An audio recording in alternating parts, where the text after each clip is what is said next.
తెలంగాణలో ఉద్యోగులకు రేవంత్ సర్కార్ హెచ్చరిక. అధికారులకు దిశానిర్దేశం చేసిన రేవంత్ రెడ్డి. కొత్త రేషన్ కార్డులు, రైతు భరోసా, ఇందిరమ్మ ఇల్లు, ఆత్మీయ భరోసా పథకాలు బట్టీతో కలిసి మంత్రులతో సీఎం సమీక్షించారు. మండలంలో ఒక్కో గ్రామంలో పథకాలు ప్రారంభించి మార్చి చివరి వరకు కొనసాగించాలని చెప్పారు.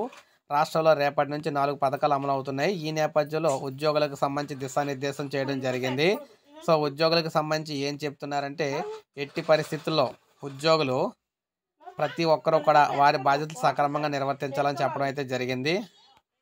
ఏదైతే ఈ అధికారులు ఇష్టం వచ్చినట్టు అర్హత లేని వారికి అయితే అధికారులు ఎవరికైనా సరే ఈ పథకాలు అమలు చేసినట్లయితే వారిపై చర్యలు అయితే తీసుకుంటామని చెప్పడం జరిగింది.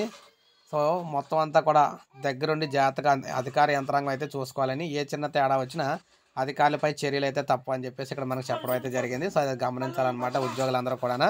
సో ఇది మనకు అప్డేట్. ఒక లైక్ చేయండి, సబ్స్క్రైబ్ చేసుకోవద్దు, మన ఛానల్ సబ్స్క్రైబ్ చేసుకొని ఫాలో అవుతుంది.